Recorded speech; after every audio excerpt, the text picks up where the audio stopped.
ایرانی حکام کا کہنا ہے کہ ایرانی سیکیورٹی اور انٹیلیجنس فورسز نے جنوب مشرقی یعنی ساؤتھ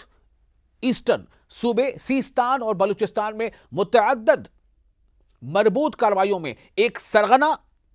اور ایک تکفیری دہشت گرد سیل کے تقریباً 1 درجن ارکان کو ہلاک کر دیا ہے۔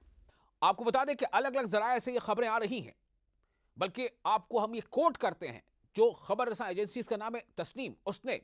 یہ اطلاع دی ہے کہ صوبہ سیستان اور بلوچستان کے جنرل ڈائریکٹریٹ آف انٹیلیجنس نے ایک بیان میں اعلان کیا ہے کہ انصار الشیطان کے نام سے مشہور تکفیری دہشت گرد گروہ کے 11 ارکان کو، 11 ہارڈ کور ممبرز کو حالیہ سیکورٹی کارروائیوں میں گرفتار کیا گیا ہے۔